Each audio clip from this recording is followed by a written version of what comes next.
V S Joy Shoukath എന്നതിനെക്കുറിച്ച് ഇങ്ങനെ തട്ടിൽ വെക്കുമ്പോൾ കോൺഗ്രസ്സിലൊരു അപ്പർ ഹാൻഡ്, ഇച്ചിരി ഒരു അപ്പർ ഹാൻഡ് ആർക്ക് വരുന്നുണ്ട്?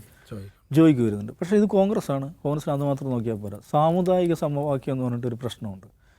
നിലമ്പൂർ എന്ന് പറഞ്ഞാൽ ഒരു 40-50% മുസ്ലിം വോട്ടർമാരുള്ളൊരു മണ്ഡലമാണ്. മലബാറിലാണ്. മലബാറിൽ നോക്ക്, കാസർഗോഡ് മുതൽ പാലക്കാട് വരെ കോൺഗ്രസ്സിന് 6 MLA ഉള്ളത്. വെറും 6 MLA. കാസർഗോഡ് 0, കണ്ണൂർ 2, വയനാട് 2, കോഴിക്കോട് 0, മലപ്പുറം 1, പാലക്കാട് 1. 6 MLA. ഈ 6 MLA നിലവിൽ തന്നെ 2 പേർ ക്രിസ്ത്യൻ സമുദായത്തിൽ നിന്നാണ്. നമ്മുടെ കണ്ണൂരിൽ നിന്നുള്ള ഇരിക്കൂർ MLA യും പേരാവൂർ MLA യും, സണ്ണി ജോസഫും ജോസി ജോസഫ്, എന്താ ജോയ് ജോസഫ് അല്ലേ. മലബാറിൽ നോക്കൂ, 40-45% മുസ്ലിങ്ങളുടെ മലബാറിൽ കോൺഗ്രസ്സിന് ഒരു മുസ്ലിം MLA ഉള്ളൂ. കൽപ്പറ്റയിൽ നിന്ന് സിദ്ദിഖ്. 2 പേരുണ്ടായിരുന്നു. പാലക്കാട്ട് ഷാഫി രാജിവെച്ചപ്പോൾ അത് 1 ചുരുങ്ങി. അങ്ങനെ ഇരിക്കെ മലപ്പുറത്ത് നിലമ്പൂരിൽ നടക്കുന്ന ഒരു ഉപതെരഞ്ഞെടുപ്പിൽ അത് വീണ്ടും ഒരു ക്രിസ്ത്യൻ സ്ഥാനാർത്ഥിക്ക് കൊടുക്കുന്നു, അല്ലെങ്കിൽ ഒരു മുസ്ലിം സ്ഥാനാർത്ഥിക്ക് കൊടുക്കുന്നില്ല എന്ന് വരുന്നത് കോൺഗ്രസ്സിന് ഗുണകരമാവില്ല. അത് ഗുണകരമാവില്ല.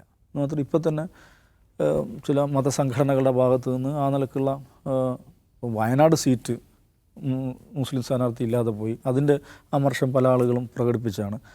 അപ്പോൾ അതുകൊണ്ട് അങ്ങനെ ഇപ്പോൾ ജോയി വെക്കുമ്പോൾ കോൺഗ്രസ്സിന് ആലോചിക്കാവുന്ന വേറെ, ഇപ്പം കത്തോലിക്ക സഭയുമായിട്ടൊക്കെ ചിലർ പ്രശ്നങ്ങളൊക്കെ ഉണ്ടല്ലോ, പലതരത്തിലുള്ള.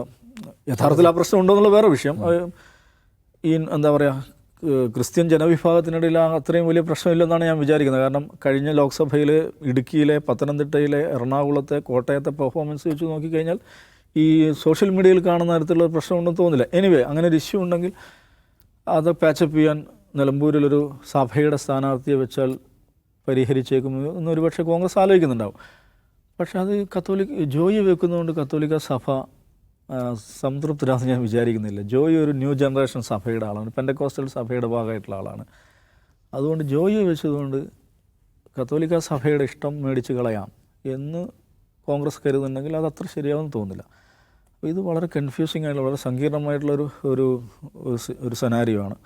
അതുകൊണ്ട് ഞാൻ മനസ്സിലാക്കുന്നത്, നമുക്ക് ഷൗക്കത്തും വേണ്ട, ജോയിയും വേണ്ട, ഒരു കൺസെൻസസ് കാൻഡിഡേറ്റ് വേറൊരാൾ വരട്ടെ എന്ന് ആലോചിക്കുന്ന ആളുകൾ കോൺഗ്രസ്സിനകത്തുണ്ട്. അത്തരമൊരു തീരുമാനത്തിലേക്ക് കോൺഗ്രസ് വന്നേക്കും എന്ന് തന്നെയാണ് ഞാനിപ്പോൾ വിചാരിക്കുന്നത്. അത്തരം ഗൗരവമായ ആലോചനകൾ അവർക്കിടയിൽ നടക്കുന്നു എന്നാണ് എൻ്റെ ധാരണ. അപ്പോൾ അതായിരിക്കും ഒരു പക്ഷേ ചിലപ്പോൾ കോൺഗ്രസ്സിന് ഗുണം ചെയ്യുക എന്ന് തോന്നുന്നു.